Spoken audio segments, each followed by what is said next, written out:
quite a warning, another 20% downside. Joining us now is Sahak Manuelian, head of equity trading at Wedbush. And Sahak, you also feel that the bear market is intact and any rallies should be sold, correct?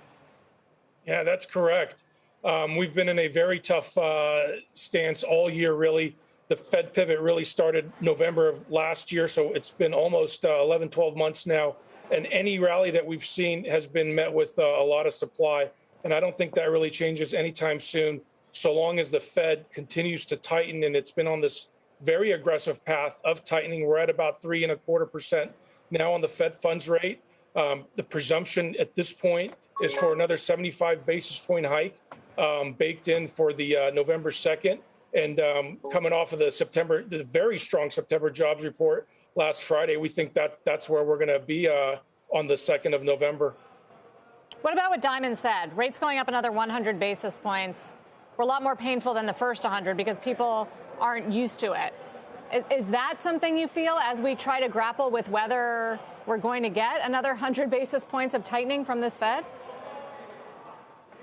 Well, whether or not it's 100 basis points, I think that's pretty close to what our cycle peak is. If we're taking a look at consensus measures right now, we're at about 4.65% for a cycle peak in rates by early 2023. And so, it's a very, very tough environment for equities. And as we've got PEs and multiples both under attack, it's just very tough for stocks to make any kind of meaningful move higher in this environment. And this is all just up against really Q3 earnings coming up midweek here.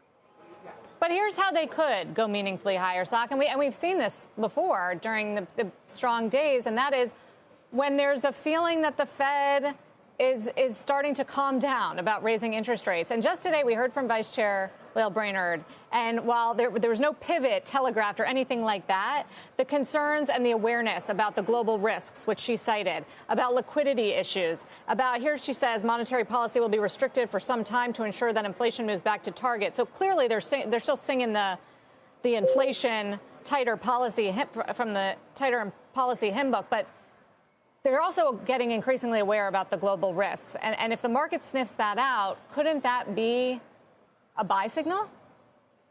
Sarah, I think that's a great point. We're getting very close towards the end of this tightening cycle. So as we're getting close to the end of it, we've probably got another 75 in November, and then we'll see what happens after that. But nonetheless, we're at or near the end of it. Once investors start to believe that we are in fact near the end of this cycle, that could certainly make for a great tailwind for equities. And I think that's what can start to move markets higher. However, between here and there, there's a lot of work yet to be done. We've moved up in earnest 300 basis points in a very short period of time. There's a lag effect to that. Markets have been getting hit all year, and will probably continue to stay in a very tough spot. But as we start to come off of some of the hawkish rhetoric and get maybe a little bit more dovish, we can start to move higher. You can look, the RBA, Australia's Reserve Bank, a week ago Monday raised by 25. They did less.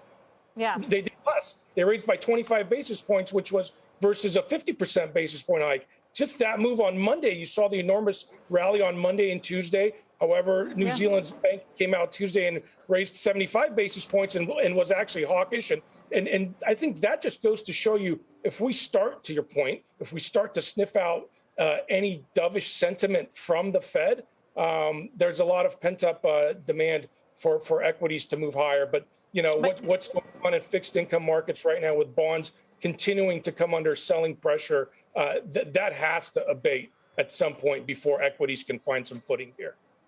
Yeah, you're not seeing it yet. A lot of people looking for 4.5 on the 2-year, which we haven't gotten to yet.